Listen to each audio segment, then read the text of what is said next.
celebrating and showcasing extraordinary people who are doing incredible things to make our world a better place. This is Close Up Television. I'm your host, Jim Masters, and thanks so much for joining us. On today's episode, we celebrate Michelle Sherbun. Michelle is a highly regarded leadership coach, award-winning fundraiser, and classically trained vocalist and actor. Her primary job as a coach is to simply help people get out of their own way. She says her clients know the answers, but their fears and false expectations hold them back. When we name our fears, we take back our power and the freedom to choose what can make dreams a reality. When we get out of our own way, we become the best version of ourselves. Michelle says that while we all grapple with fears and insecurities, it's critical we name them. And when we name them, we take away their power and we free ourselves to see more clearly. And when we dig deep within ourselves, we sort of reframe, we shift our mindset to what we once thought was impossible to the possible. Michelle passionately challenges, encourages, and supports her clients every step of the way on their journey. And together, they cultivate a life full of potential. Now, prior to becoming a coach, Michelle had an extremely successful career as a consultant for nonprofits. She truly believes her clients' successes were the result of healthy, trusting relationships that allowed for the free exchange of ideas and commitment to a shared mission. Soon, she began noticing how many of her clients were approaching her for advice and mentoring for burnout, work-life balance, and everyday professional and personal challenges. It began to dawn on her that she wasn't fulfilling her own purpose, and also how she yearned to help people live their joy and create greater success in their lives. This prompted her to enroll in an accredited coach training program where she could learn and share the best of her coach training. Today, for well over 17 wonderful plus years, she has made it her life's work and mission, coaching hundreds of individuals to transform old habits, live boldly, unapologetically, and find success personally and professionally. Now, to learn more about how she does this for her clients and to find out about her own journey, Michelle joins me today as she shares her story in this exclusive interview on Close Up Television. Michelle, welcome to the studio and to Close Up Television. It's such a pleasure to meet you in person. We've done the radio show. Yes. Very successful, very well received, but wanted to dig deeper, in more expanded fashion here in the studio. Okay. Thanks for coming. Thank you. Wonderful to be here. I love what you do. You're so passionate, enthusiastic, and you inspire people through your work. And I know it's been a journey for you as you've gone along in your own life as well. Tell us about what are some of the things on your own life's journey that inspired you to want to go into coaching? So I spent about 40 years now working in the social sector, the nonprofit sector. And most of my work there was fundraising, running organizations, working with boards. And about 25 years ago, I started consulting. I was getting bored, so I needed a new challenge. And nearly 20 years ago, I launched my own firm. And part of the reason for that is I really wanted to work more with more organizations that I wanted to work with. I was very much interested in issues around equity. So race, gender, economic development, those kinds of things. And Chicago is such a rich history of diversity and incredible organizations there that became great teachers to me over the years and continue to be so. That's what I was doing. But in the course of all of that, I started to begin to understand that the buy-in to help these organizations that oftentimes had more limited resources became understanding what the roadblocks were for them, not as much financially, but psychologically. Yeah. The idea of lacking things versus having some abundance. And so found myself doing some kind of coaching, or what I thought was coaching, and people kept telling me, you need to go into coaching, you need to go into coaching.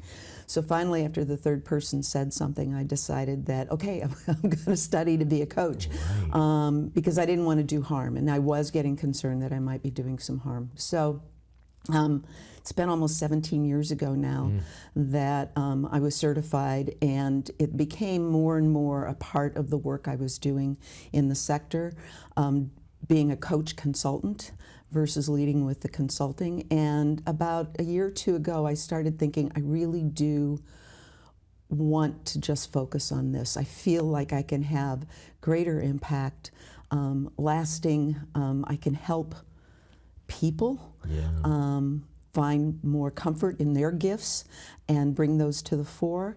And so that's what I've been doing. And it's just been the gift I get in coaching people.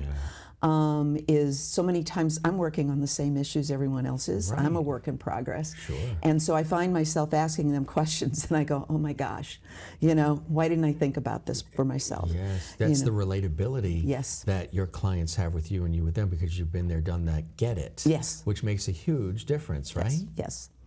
Now, the nonprofit work that you did, the fundraising, is an incredible background as well.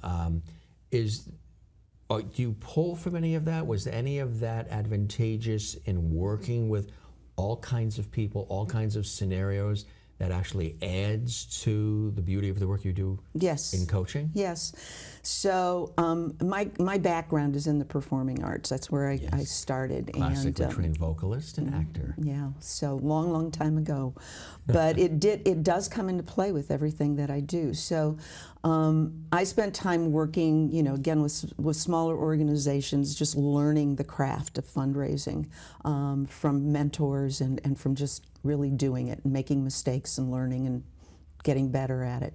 And then I got an opportunity to go to the American Bar Association, where we were affecting change from the top down, not always fighting kind of, I said, the belly of the beast, you know. And so, again, a lot of what I did was work around equity issues there. So had tremendous opportunities to work with people like Hillary Clinton on the Women's Commission, and Dennis Archer, Justice Archer, on the Minority Commission. Worked with him, who's mayor of Detroit, and just phenomenal experiences where you were looking at a group of people that we see and recognize as very privileged, who were addressing their own issues around equity and also working to fight for equity for people all around them, their clients and all. So that was tremendous. And yes, and then I've spent time working in economic development in the city of Chicago. Again, credible teachers telling me about what the roadblocks really are, not what theory says it is, but what they really are. So how do we plan around that? How do we educate people to the issues and bring them to it and create experiences that are meaningful, that allow them to have an aha moment? I talk about when heart and head connect. Yes. I can have an intellectual understanding of what's going on, but when my heart connects, that's where philanthropy comes. And so really helping create those opportunities for those aha moments. Again, while it's fundraising and it's consulting, best practices, nothing's the same. You adapt and listen to what your clients need. And my clients would sometimes say, I don't know if we can do this. And we'd figure out why, and I'll go, okay, let's try it your way. Sometimes they were right. Yes, right. Yeah. Sometimes they were right and it worked better. So yeah, it's just been a wealth of experience that has filled my heart, educated me along the way. It's been the most humbling work I think I've ever done. And the coaching continues that. How do you define there's so many different kinds of coaching out there these days. How do you define specifically the kind of coaching that you do, Michelle? So I'm trained as a leadership coach, but I talk about it being on-purpose leadership. So the way I look at this is much more holistic. So if you're coming to me and saying, Michelle, I'm really not feeling like I'm going anywhere in my career. So we'll talk about that, but I'm going to take a holistic approach to what it is that you're looking to do. And by that I mean, what is your purpose? You know, not we have different roles that we play in our life, and that's what we do, but who's showing up? You know, what is my ultimate goal, which is anchored in my values, it's anchored in the way I was raised. Some of those things also stop me because I've been conditioned to think a certain way. And it's also then about the purpose being, what are the intentional actions I take? That's where the reality is. That's where the truth really sits. So if I'm saying this, but I'm doing this, we have an ethical issue going on here. So the blend that I work with is really helping people get to that blend. And we work through several different processes. First off, I'm a strong believer that we lead with love. Compassion is so important, and in a world we live in today where there's so much contention. There's a deficit of that. Finding that becomes really important, and part of it is not just external, but how do I love me, even with all the things that I may see as wrong with me. Our perfection is in our imperfection. So it takes a lot of courage to start to coach. When someone comes and says, I want to coach, I'm ready to do this, but I don't know why, I don't know how. I really admire that courage that it takes, and the willingness to kind of lay bare and be willing to take some leaps. And then what we do is we stimulate the curiosity. What is it you're really looking for? What is maybe holding you back? What would you like to know more of? What would you be courageous and curious enough to explore? And then we really dive into creatively blowing that open. So we have a tendency to kind of be pretty linear in our thinking, and the world is not linear. No, it our isn't. Paths do this all the time. Change is part of life. So it's laying creatively all the possibilities that might be out there. Are you limiting yourself by thinking there's just this one way to do it or this one way to go?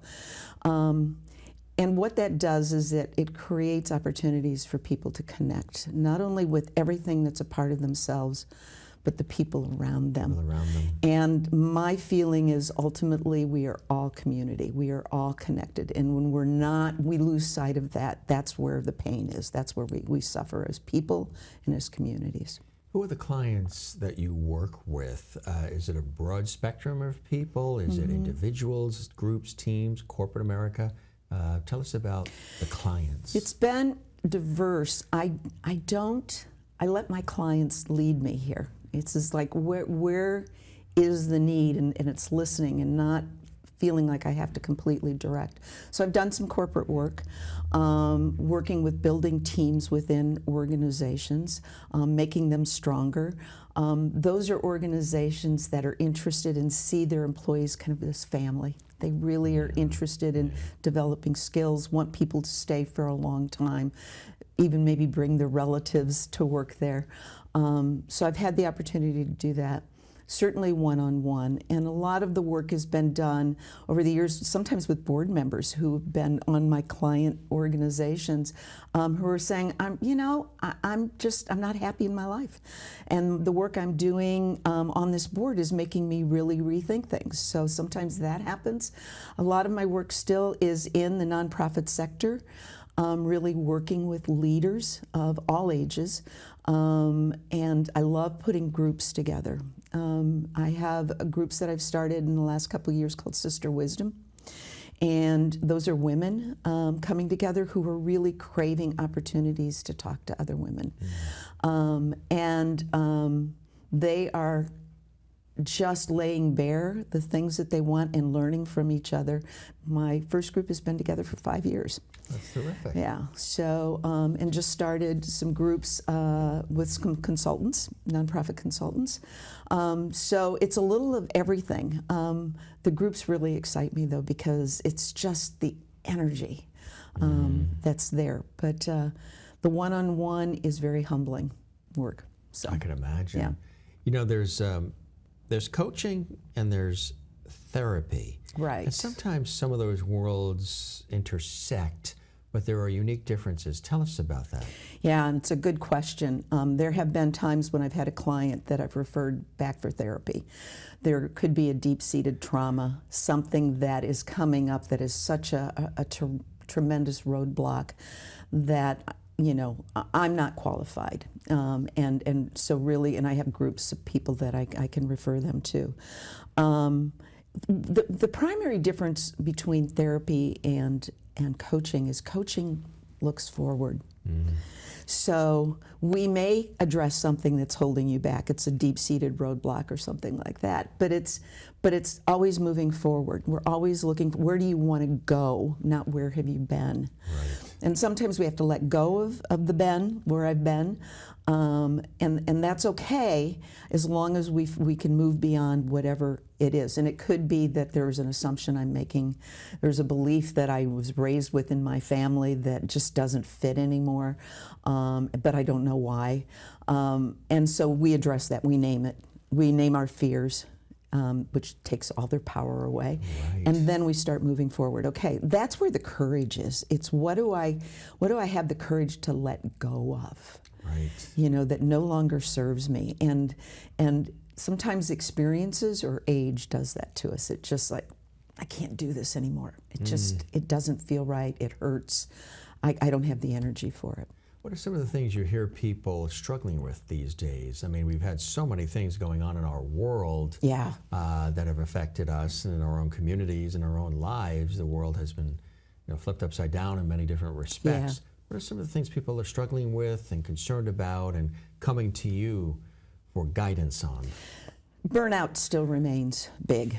You know, being able to work at home has helped in some ways, but I know for myself when I was coaching, I was working more hours.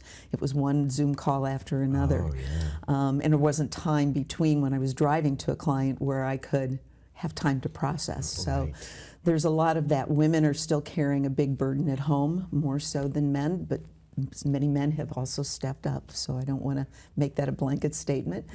So the burnout is still really big. Also, people are rethinking what they're doing in their lives. Is this really what I want? Do I really need the money this way when I have more balance in my life when I'm here? So now what do I do? Right. And what does that look like? And again, we ask people, what do you want to be when you grow up? And that's the track we get on. And I'm asking them, who do you want to be? You know, who shows up? What are you doing? What are you thinking? What are you striving for? What's important to you now? Very important. So that is a big part of what we're doing. And for women and men, but a lot of the women I'm working at, it's the imposter syndrome. Yeah, yes. Really big. And these women are brilliant. They're brilliant, they're talented, and yet they're just feeling they're not worthy. And so we address that. Which is beautiful. You mentioned leadership, and there's something called on-purpose leaders. What's an on-purpose leader? How do you define it? So an on-purpose leader, if I'm working with a team, I know when to step back and let them go. You know, again, what's my role here? Do I have to be the boss? Right. Or do I determine, you know, this is what I'm good at. Now, how do I build a team that's good at all these other things so that we accomplish our goals? Right. And so you build that in so that you're understanding how do you use their skills and talents. So there's tools to help figure out, or do we have people in the right job? Colby does a great job of that. You know, can they solve the problem? What other ideas do they have? It's not just my ideas, but what other ideas do they have? So that role that we play is very purposeful. What is it that I'm supposed to be, and how do I show up? And then like I said, who am I in that role? Great leaders, really good leaders, and they're not necessarily the boss. They're within the teams themselves. Right. Leadership happens at all levels of an organization. I talk about inside out, upside down. Right. You know, that's what's going on, and our job is to develop leaders at all levels of our organization. So really to bring out their skills and their gifts. And that becomes part of my purpose. How do I act on that? How do I create trust in the team? How do they trust me? Am I transparent? Am I authentic? The person that's at home, is that the same person basically who shows up on the job? Right. Or am I a totally different person? Right. I'm not playing it. My role may be different, but who I am is the same. That's on purpose. That's very intentional, and it's very purpose focused. You know, they say a lot, and in a positive way, that the definition of a leader is changing. More compassion, more empathy, more understanding, leading from the heart, from love, understanding the needs and desires and hopes of the staff, the people around them who are gluing things together and making things happen for you and for the company. That is a really positive forward movement, isn't it? It used to be the boss, as I always refer to, up in the ivory tower, looking down at everything, maybe checking in once in a while, and then you never saw them and only saw the nameplate on the door. You didn't know who the person is, and that person didn't really know most of the tiers of staff.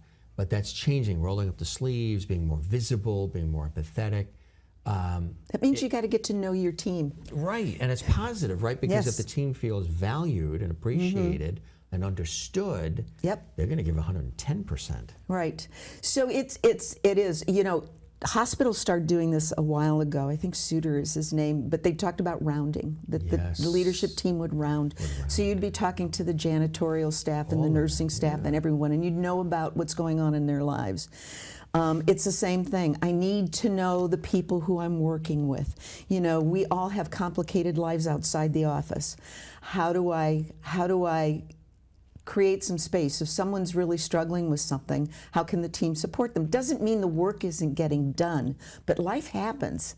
And so that's the empathy. I find it fascinating, especially for those of us who've kind of grown up in this nonprofit sector, that they're teaching empathy at business school now.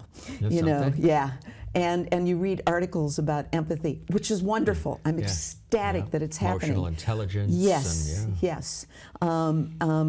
But now it's being taught. You know, you go into there's a program out of the University of Illinois Chicago that's teaching social and emotional intelligence to kids in school, especially kids who may be in more difficult neighborhoods. You know, so it's just absolutely phenomenal that we as a humanity is kind of coming back and getting in touch with that again. Right. That's why I think the coaching field is starting to explode, because people are realizing there's more. There's more to this than just making a buck. Right. Going home at the end of the day, and you know, what else do I have in my life? What does life really mean? How is it happening to me as I go? Yeah, and what's gone on with the pandemic and everything really sort of flipped that upside down, where people took this inward look at themselves, and you had that great resignation, people leaving very good jobs, well-paying situations as well. But it wasn't fulfilling them. They were serving something other than themselves and their own desires and hopes and dreams, and bland, I guess, maybe for many, to the point where they said, I think I need to do something where I need to really plug into people more, and I got to experience humanity more, and not just punch in, punch out, go home, and then that's it. Yeah. Which is quite interesting. I mean, I've always, the way that you're talking, emotional intelligence, empathy, realizing there are things, and we had a great conversation before we went live about deserts, oceans, and the importance of nature and getting out away from all that, the craziness of life, how I've always been plugged in with it.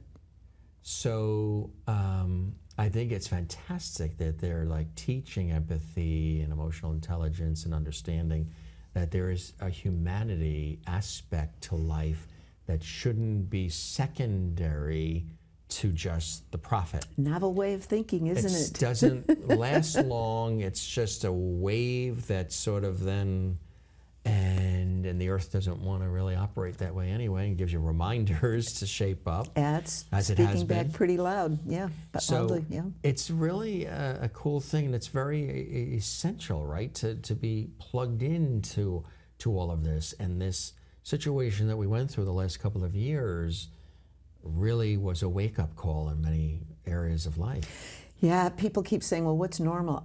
We don't know yet. And what was normal before? Yeah, yeah, exactly. There's a lot of abnormal. Yeah, yeah. You know, it's really, I find it interesting. There's an organization in Chicago that takes kids to the lake and into the city. They don't get outside their block. Yeah. So they're in the city, They're away in from the city. away from the water. And the looks on their faces as they experience the water or go see a play at Navy Pier.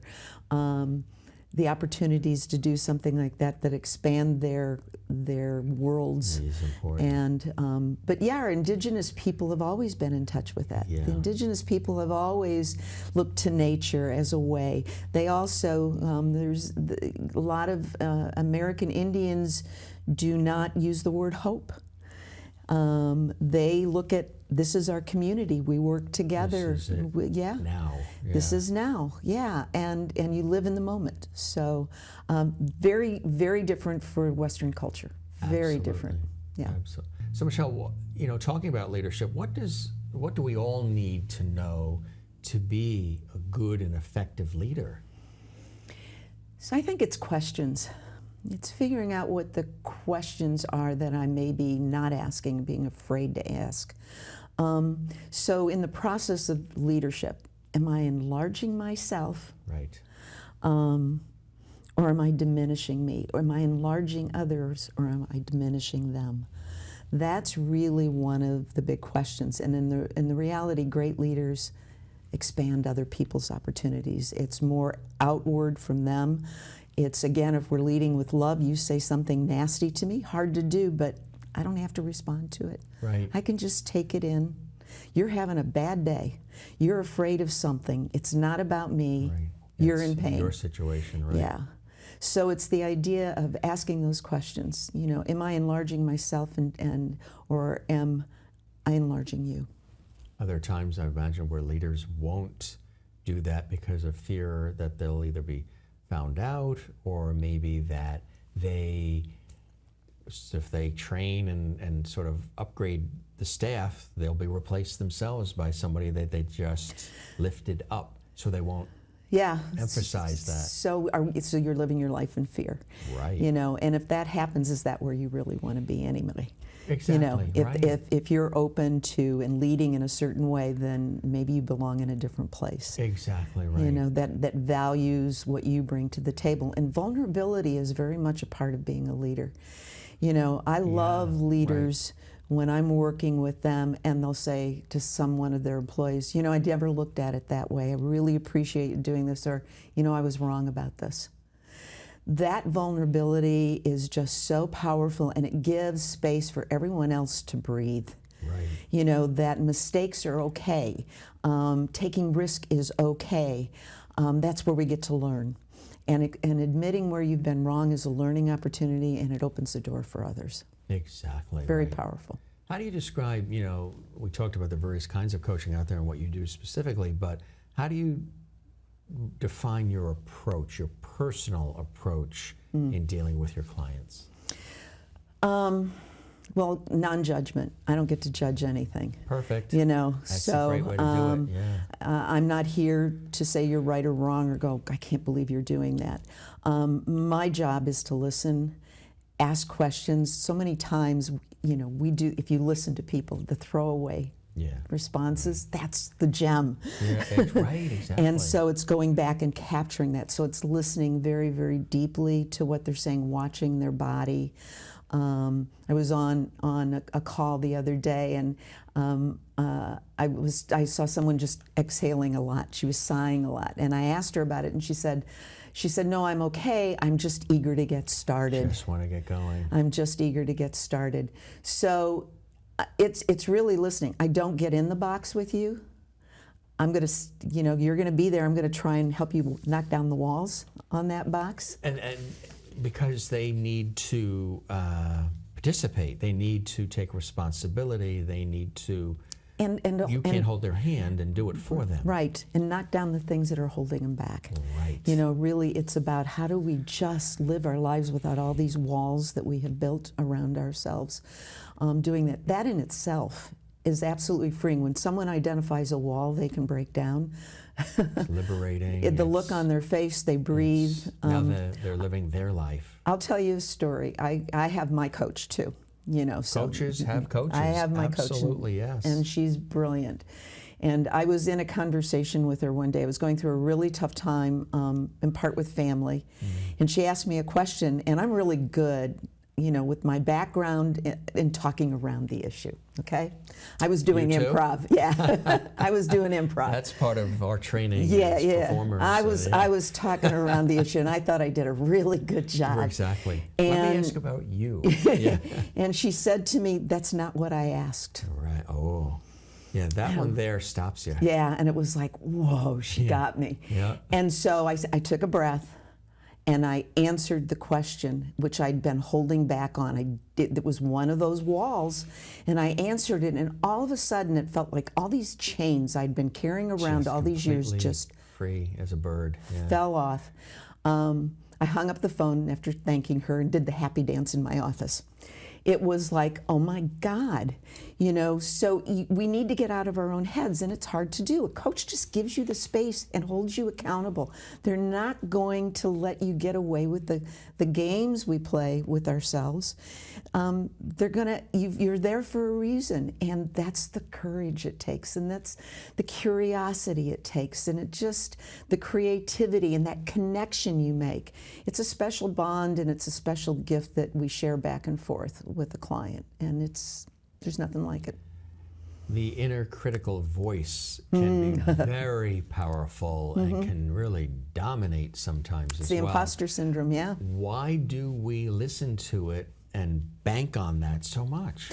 So, well, that's part of the conditioning. We've heard it our whole lives. Maybe that's what others have told us, and so now it's the truth. We can have our thoughts. We don't always have to believe our thoughts. True, right. So sometimes giving someone permission to say, do you really believe that? Deep down, let's go, can we dig there? Right. And that's where some really deep work often starts. But it's letting them let go. God, let go. So much in our lives is letting go, letting go, letting go, and letting it be. I don't have to control it. We can't control most anything that's going on out there. All I can do is control how I respond to it. There's the critical voice, that inner critical voice can be very limiting. It can be and that can be tied to lack of value, self-worth, those limiting beliefs that keep you chained and stuck. You probably work with a lot of people who are stuck, right? Yeah. How do you help them get unstuck? We name where they're stuck. Sometimes it takes a little while to get there, but I'll say, what is holding you back here? Yeah.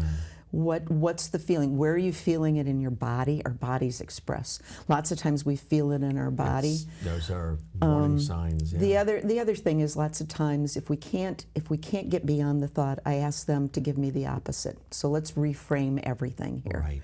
So give me the opposite thought. I do this in group meetings, sometimes with planning. They're stuck. I'll ask someone, say, stand up, turn around, walk the opposite direction, write the opposite feeling or the opposite thought on the wall or on the flip chart. Yeah. And then how do you feel about that? And they come back re-energized about what it is they can do. So our thoughts really affect how we feel about something, and how we feel about that's how we behave, and then we get the same outcomes. If we can change the thought and change something that's healthier for us, that opens up ourselves to possibility and new things, it changes the feeling. There's something freeing about that. What then changes our behavior and changes the outcome. And the bottom line is, how do we change the outcome? Very important, right? Yeah, so it's walking people through that process. So someone may sit and say, they're reframing and it's still negative. And I say, it's still negative. Give me more. Keep coming back. Give me more. Give me more. And then they get to that point and you say, how does that feel? And it's like, wow, is it true? Can that be true for you? And if so, how are you likely to act on that? Again, action is really important. It anchors the feeling and the thought. Yeah.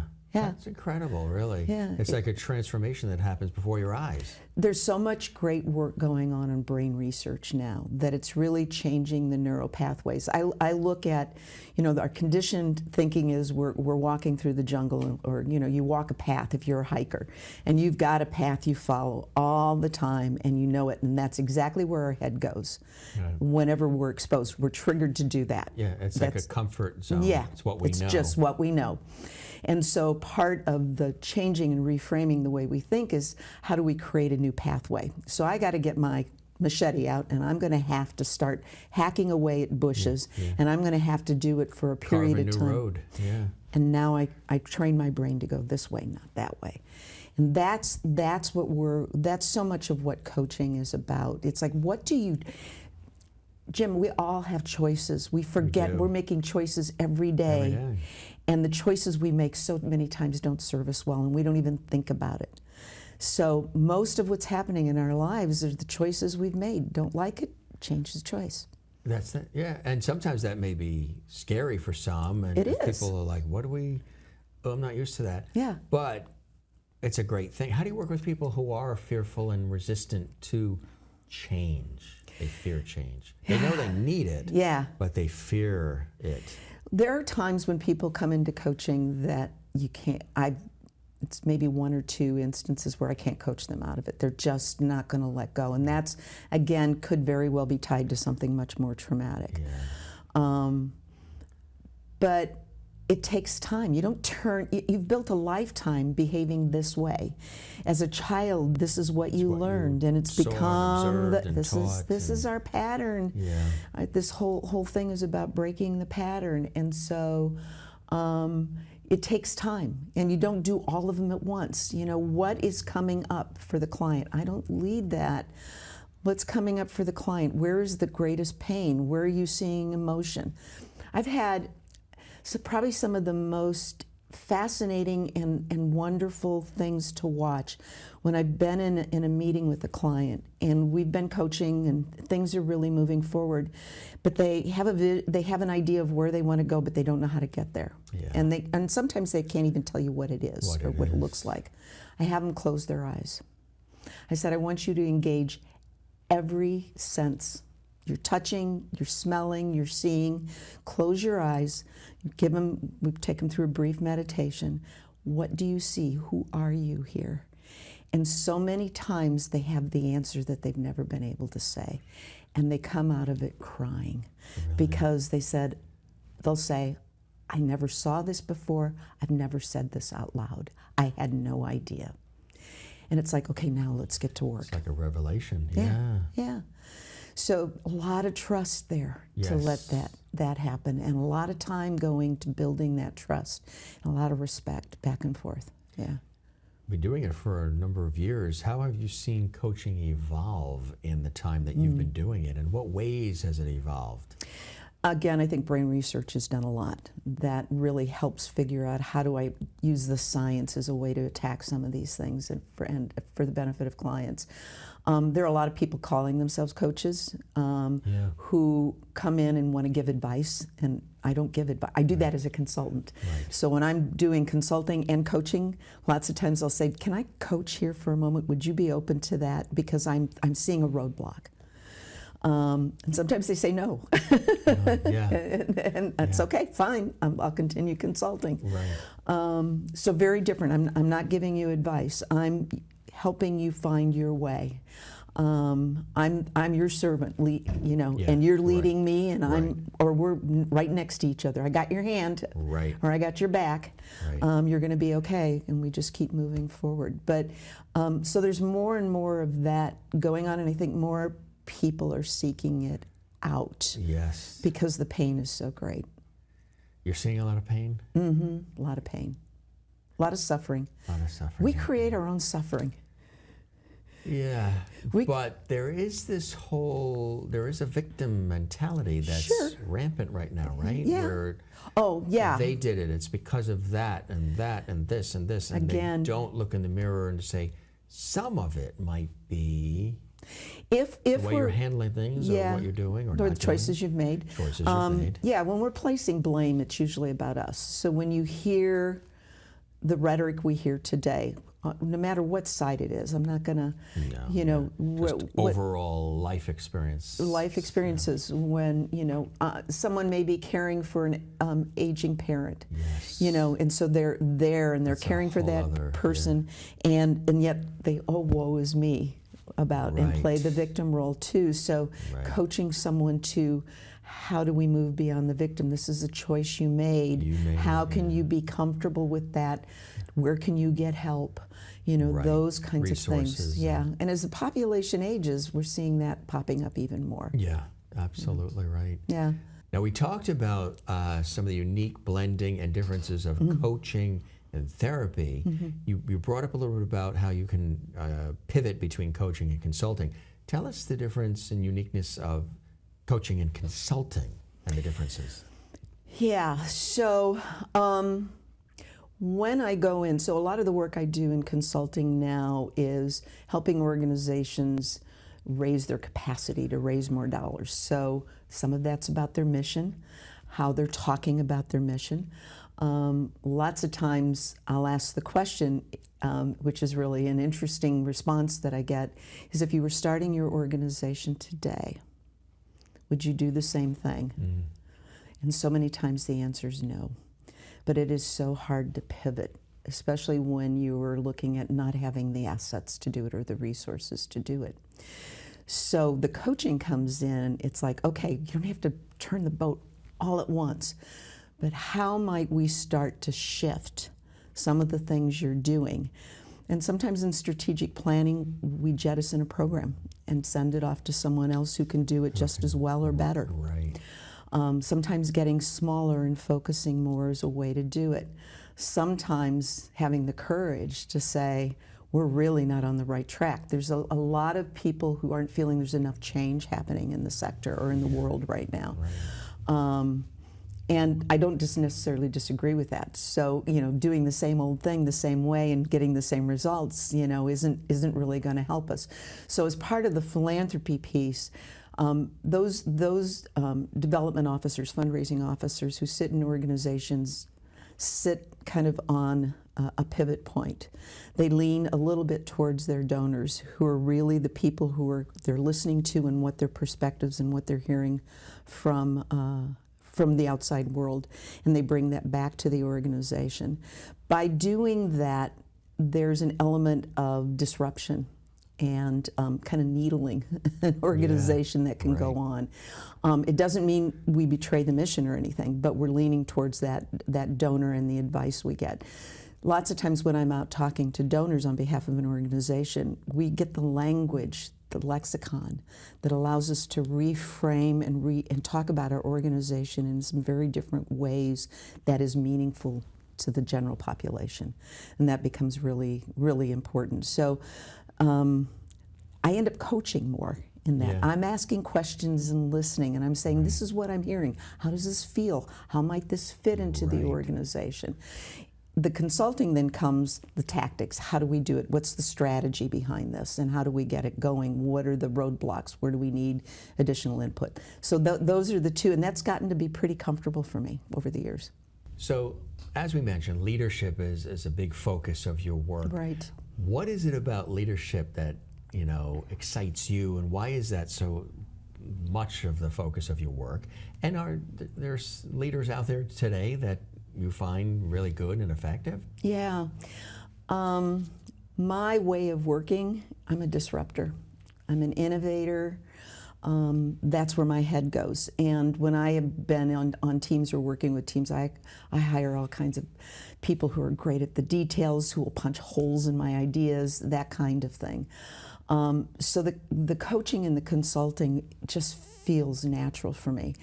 And what I see in the leadership piece is it's everywhere. It's needed everywhere. That's why I say it's throughout an entire organization.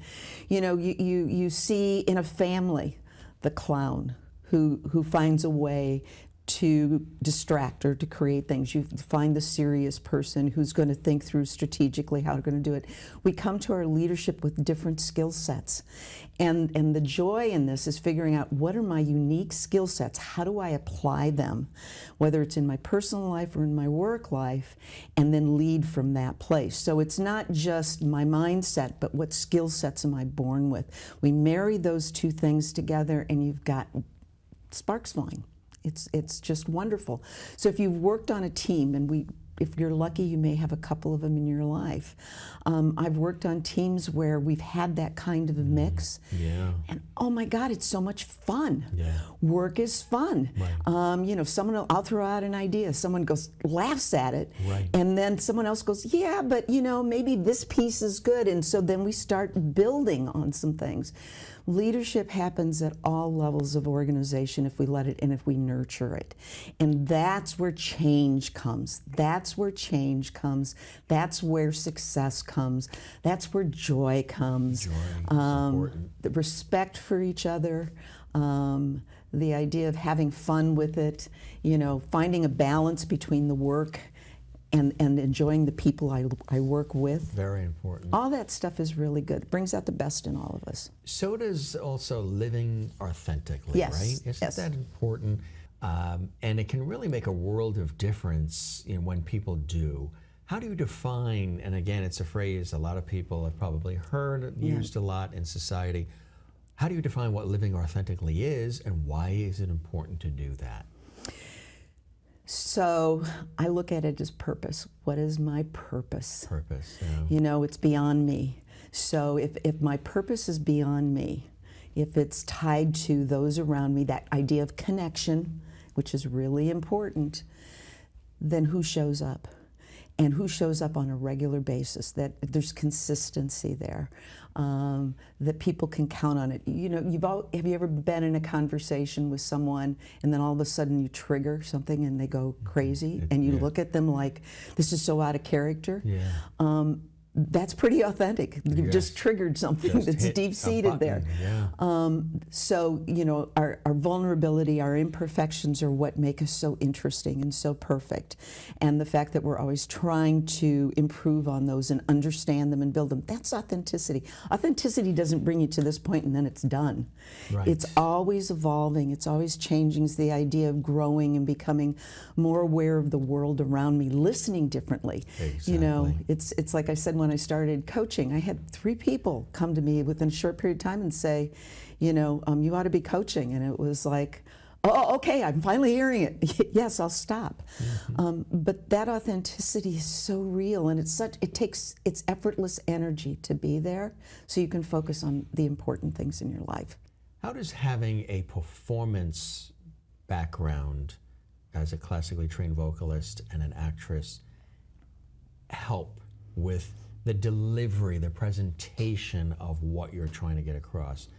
I think it's a great advantage because you can articulate and inflect and punch certain words and do certain mannerisms and moves that can also get the message delivered in a non-dry, clinical way. Do you pull upon some of that experience as well? Yeah, I do. Stories are really important. We're a culture of stories. So telling stories either from my own past and things that have happened, it's the idea of being spontaneous. There was a period in my life, I remember my husband telling me that we just weren't very spontaneous. We had gotten very serious in our lives, and I remember that really hit me hard. It's being able to react in a situation and just find the humor. I always know that I'm getting too serious, which, again, that part of my family, I can go there. If I don't have being in a situation and not seeing the cartoon dancing in my head. Right. I'm way too into being serious about this because there's a lot of fun stuff happening here. Right. So I'll use that. I'm also, I was reading something the other day about, how do you learn? Asking people, how do you learn? And I learned through Q&A. and watching people. So I love asking people questions and then seeing what they come back with, because you learn so much about them, but also yourself, and it just leads to stories. Yes. It just leads to stories. But yeah, in the theater, or you miss a note, you kind of keep going. You can't stop. A story I've told is I was in a children's play. And I was one of this wicked stepsisters. There was a dragon, and we were in these heavy costumes, and I had a fan, and I went to flip the fan open, and it went zing across the stage. And so, the kids all start laughing, because, boy, the kids, I'll tell you, if they're afraid of you, you've done a good job. Right. And I was supposed to always hit my brother with my fan, so instead I started doing this to him about, look what you made me do. So you kind of like, it was a laughable moment. It was fantastic, it was something simple, but that's what you do. You keep going. Sometimes not take yourself so seriously, right? That's exactly Just let it go and pivot if you have to, quickly. Yep. Ad-lib. We talked a little bit about it. Maybe we can expand on it a little bit more as far as from your perspective in doing this so long, what you see as some of the great qualities of a great leader. Yeah. I think intentionality again, intentional thoughts. So, again, go back into what my thought is gonna lead my behavior. Yeah. So if my thought is I'm frustrated with you as an employee, and I'm gonna come out and attacking you and letting you know, versus I have an opportunity here to find out what went on, and can we bring out you figuring that out and how you would do it differently. Very different. So thought and intention is really important. Knowing when to step in and when to step back. Sometimes as leaders we need to follow. We don't always need to lead. Sometimes we need to follow other people and be there to support them. You've often heard about the reluctant leader, the person who's been behind the scenes and working and is brought forward. They don't see themselves as leaders, but they are. So there are people within teams doing that. It's the idea of other focused. Right. It's not just that. How are you stimulating innovation? What are you doing? Again, it goes back to how do we create more creativity in the group? How are we allowing people to take risks and maybe fail, as long as they're not going to really do any harm in the failure, but really explore new ideas, learn from them. So using, in the nonprofit sector, we talked about human-centered design, where you design something, you go out and put it out in the community tells you what's working and not, and you go back and design again and go back out. Right. It's the idea of designing all the time, create, destroy, create, destroy. A good leader creates opportunities for that to happen, where there's just really great thinking always going on, and always making certain that your employees, your family, whatever it means, your friends, have what they need to be that leader. To know that, I'm a talker, so sometimes when I'm in a big group, I have to learn to listen better. I'm really good one-on-one when I'm playing that role as a coach, but when I'm in my, kind of casual Michelle role, I have to learn to listen better sometimes. So it's that kind of thing, and letting other people lead. It's about being authentic. It's about being real. It's about being transparent. In my mind, unless there's something that's an HR issue or something like that, generally you want your employees to know everything you know.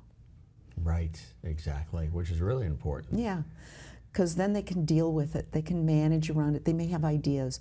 Sometimes your smartest people are people at the front desk, the reception area, or the people, secretaries are really bright, administrative assistants. They know. Frontline staff, really know. They know. They know who and what and when and where, and that's really important for people to realize that too. The coaching specifically, how does it work in the beginning? Do you come in and do an assessment? How does it, like those first steps? Yeah, it oftentimes depends. So if it's an organization, we do something called, it's a team clock assessment. It's from the Center on Creative Leadership, so I've been certified there, and it's just a wonderful tool that allows them to self-identify the areas. And so we walk through the assessment, and then the question is, where do you want to start? What's feeling most uncomfortable to you right now? Let's start. Sometimes we start there, sometimes we have to ease into that one. With other people, when it's one-on-one, lots of times we'll do something. Strength Finders is really great. And when we're looking at people who are still working and in their careers, I do a Kolbe analysis. And the Kolbe is your conative. So we do, your emotional, and we can do things that are your intelligence. But the conative looks at how you show up at work. How do you do things? And so people may have great skill sets, but they're in the wrong job. And so working, whether in teams or people are starting to look at making a job change, what are the kinds of skills they should be being able to show up and take for the job? What kind of jobs are they looking for? So if I'm very much into gathering a lot of details and doing analysis and all that, and you want me out there creating all these creative ideas, I'm in the wrong job. Yes, right. So help people work at their talents. So we use those as baselines. And then there's also just a lot of conversation. What brings you here? Why now? What is it you're seeking? What will a successful relationship look like to you? Sometimes they can't even answer that question, which is really interesting. And so then I talk about, well, here's how I approach. Here's how I approach the work. Here's what I do. Well, we can do this. We start with those assessments. It gives us kind of a common language to work from, and then we just start to go. One of the big things must be trust too. I Oh, would imagine huge. that right at the outset, the trust that is established between them and you and them, because they may be sharing and opening up and sharing things that they've never shared with their closest loved ones, friends, or colleagues. Right. But they're sharing it because they feel safe and comfortable and non-judged with you. Tell us about the trust factor. Oh, that means I've got to be vulnerable too. So I'm not asking them to do that. Was every now and then someone will say to me, "You coach differently," and so I asked a colleague of mine who's known me for a lot of years, like, what does that mean? Yeah. And she said, "Michelle, you don't ask people to do anything you won't do." And so that if I'm asking them to be vulnerable, I'm going to be vulnerable. Sometimes I share my own stories. Which is terrific. When I ask them to be honest, I don't judge what they say. What their response is. Right? Right? I will, affirm what they're saying. Wow, that had to be tough for you. You did an incredible job just really managing around that. How does that feel? Just even that affirmation can be incredibly powerful for people, even if they're not getting it from anywhere else. Or did I make the right decision? You made the best decision you could, and wow, look what you accomplished. That's amazing. Really. So that trust is there. And unless they show me otherwise, I start with trusting them. I said I asked just that they be honest.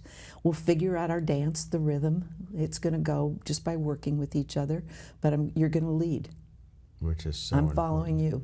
Yeah. You've really put together something terrific, and we've got a close-up shot of it that we're going to be showing, but we also have it here on set in front of us that you put together that really is extraordinary, and the response has been fantastic. And again, we'll go to a close-up shot of it.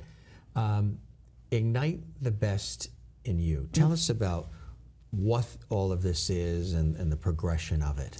So I'm always working from the idea of, are you being your best self? Are you being who you're meant to be? That's a big question, who am I meant to be? And so a lot of times people talk about the roles they play, and I'm going, no, I'm talking about who you are, the very essence of you.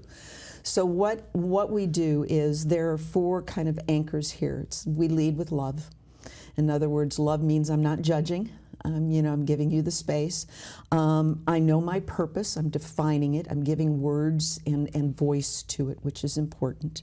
I shift my mindset. I shift from the negative to the can't do, to the victim, to all that, to something that is growth. It's about growing. So there's a lot of great brain research out right now about growth mindset. we spend a lot of time there. And then what's that balance look like for me? How do I need enough downtime and quiet time? We were talking about kind of getting and stripping away the things that distract you. Exactly. So when you do that, you create the space to start to think deeper and broader. And so I look to lots of different teachings that are out there about how people do that, but the essence is really about courage. Do I know who I am? Do I know who my skills are? How do I embrace learning? Part of learning is unlearning. So we're conditioned a certain way to learn, and as we've learned, and this is how you behave or what you do or how you react, sometimes we have to unlearn that as part of the process and relearn a new way of approaching things. It takes a lot of courage to let go. So the courage part is essential. That's like part one. Yeah. How do I let go? What does that lead to next? It leads to the idea of curiosity. Curiosity. So if I let go of some of these things, how do I get curious about, gee, what else could be out there? What's a different way of thinking? How could I do this differently? What might be open to me? And from there, that's when you just blow it wide open to the idea of creativity. Yes. How can I find all these different ways to do it? So we have one way of thinking, or we may have a few options. Usually by the time we're done, there's probably 10 different options out there. And we can combine things in a way that make it look a little interesting, or there's something there that we really sings to us. We just never thought we could do it, which kind of goes back to courage. Goes back to courage. Those two. So you're not always just doing this in a cycle. Bottom line is, it does finally allows us to connect with the deeper part of ourselves, and connect with our communities and the people around us in a very real and authentic way. I love the way you have it all sort of positioned, where it's lead with love, define my purpose, find my balance, shift my mindset. And when we banish shoulds, let go of ego, face our fears, and lead with intent, we ignite the best in ourselves. A lot of letting go. Yeah, really, yeah, that's a big part of it, right? Yeah. Letting go, forgiveness, and forgiveness for others, and self. Self. Having the grace to give yourself, yes. The response to this way of thinking in this process has been tremendous, right? Yeah, I put it out on the internet, and it kind of went viral. I started getting responses back in languages I've had to translate. So, and which says to me there's some really power here and something to really build on as we go forward. So I tell my clients, if you can't define it in one page, and design it and draw a picture on one page, then you can't really talk about it. So I had to practice what I preach. Practice what you preach. One of the things I'm seeing popping up on the internet is manifesting. Manifesting my dreams, manifesting my destiny, and really important. However, sometimes I feel, again, it leaves the person out of it. And so I'm been playing with some things and asking people to kind of take that another step. And so I want you to say out loud 3 times, I'm manifesting me. And when they do, the emotions really come. The power that comes manifesting me. And I talk about, I manifest me. I am a work in progress. I choose courage and boundless curiosity over fear. I invite confusion as a path to clarity. And I choose the path that frees my deepest inner truth. And that has been really touching something deep in people that says, if you're manifesting yourself, all of you, what is that? Yes, which is beautiful. So for you, being so deep into this and so experienced at it, it's allowed you probably to tap into other elements of yourself. As you're helping others and guiding others, there are rich things that are happening to you as well. Mm-hmm. Deeper knowing. I think there's a deeper knowing, feeling a sense of becoming who I'm meant to be. Right. And it's not the coach. That's just one of the vehicles I use. But it's a much more holistic approach to who I am. It's the spiritual, the physical, the emotional. How has it changed you, in addition to that? like you said, you come from more serious background. Yeah. Has it allowed you to breathe and relax and sort of ease up even on yourself? Yes, yes. It's, again, a work in progress. Spent the last year trying to let go of more the sense of what I should be doing. I even fight those things. All of us do. Right. Which is everything. We should be doing everything all at the same time. So, and really focusing more. People have said, grow your business, and I'm going, no, I'm trying to do this. Yeah. I'm really working. Make it focused. Yeah, as someone who can be an extrovert, I'm becoming more introverted. I'm enjoying my quiet time. Self-reflective. Yes, and, yes. I sit at the morning, I sit in a chair, look out my window at the woods, and my cats sit next to me because they know that's the quiet time. That's the spot. Yeah, yeah. So, yeah. Balance. It's, again, finding my That's balance. exactly it. Because when you have the balance, then all the other things that come at you and that you deal with, you can really be more effective at handling. That's right. When you know that there's always the chair with the window with the cats waiting for you as needed, you can. There's a richness, there's a support there, there's a security there, knowing that, and it allows you to be balanced, and then you can be more effective and plugged in with people, helping them find it. That's right. Is that how it works? Yeah. Yeah, gives my space to breathe a little bit. And when things start to stress, I can remind myself, just take a breath. It's okay. It's do you ever not do tapping? And there's EFT tapping, I all these different have, things yeah. that can help. EFT tapping, things of that nature, where there's certain trigger points that you can tap that can really help reduce the stress. Do you ever do any of that as well? Yeah, I tap my heart. Yeah, that's nice. Sometimes when I'm going into a big meeting, I know that's going to be tough or contentious, or it's just like giving it up and not feeling like I have to know the answers. I just need to listen, and it'll be okay. And I tap. It's just a way. Yeah. Why is it important for anybody watching right now who loves the conversation and they're really taking notes, and we hope you are, why is it important to have a coach? And like you say, coaches have coaches as well. You might not have known that. Every coach has a coach. Why do you think it's important to have a coach?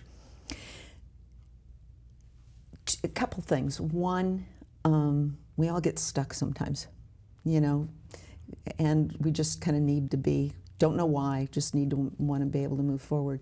It's also someone that I can trust who's going to get me out of my own way. So much of my coaching is really, people have the answers, they know what they need to do. We're just into this, again, pattern and a habit, so I help them get out of their own way. So doing that sometimes just throws the door wide open, or allows people to take the next 2 or 3 steps that they need to take to where they want to go. So it's, we go to the doctor, we catch colds.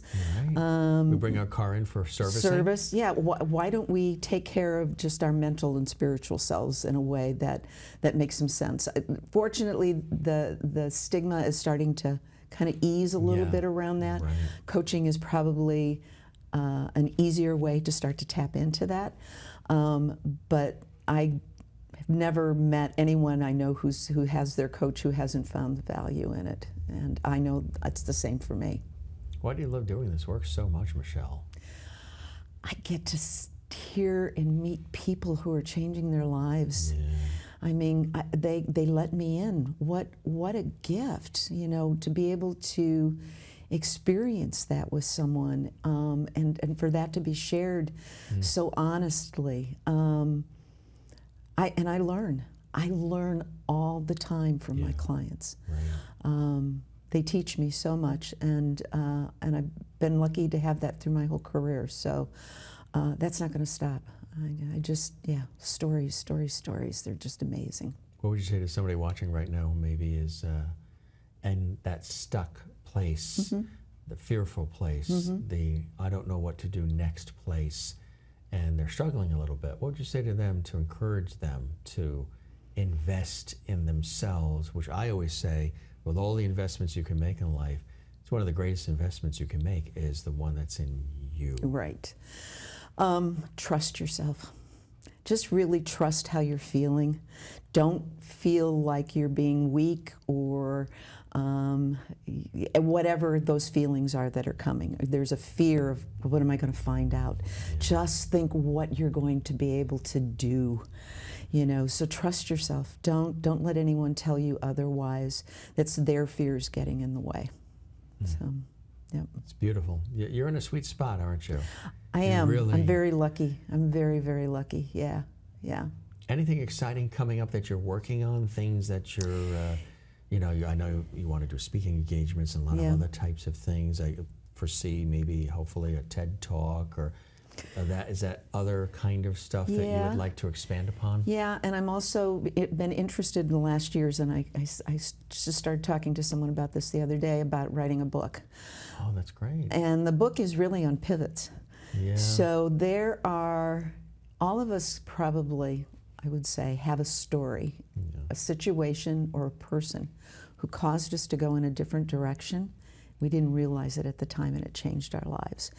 And as I've started to ask people about things that had them just kind of shift direction or pivot, some remarkable stories have been started to coming up. So I want to do some publishing that, and I'm thinking of also taking it online to continue to collect stories so that we find inspiration and wisdom in what we read and hear from others. Again, the idea of stories are very, very powerful, and they're just remarkable.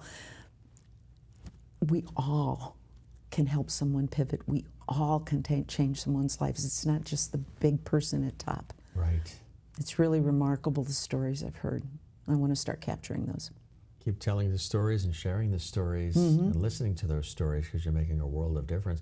This was really extraordinary, and I'm so glad that you came to thank you for the opportunity. TV studio, and so we can expand. I know these are fashioned as interviews, but I call them conversations. Yeah, thank you. I think people get more out of a good conversation that they can plug into, and hopefully you enjoyed the conversation with us today on Close Up Television. Michelle, thanks so much for being so open and authentic and engaging. And I wish you lots of continued success. Keep us posted on the book and everything you're doing. I will. We hope to chat with you again real soon. I hope you enjoyed your time. I did. Thank you for the opportunity. Really appreciate it. It's our pleasure. Appreciate you. Appreciate you back. Okay. If you'd like to learn more and connect with Michelle Sherbun, visit this website, michellesherbun.com. For Close Up Television and Radio, I'm Jim Masters. Thanks so much for joining us, and we'll see you again next time.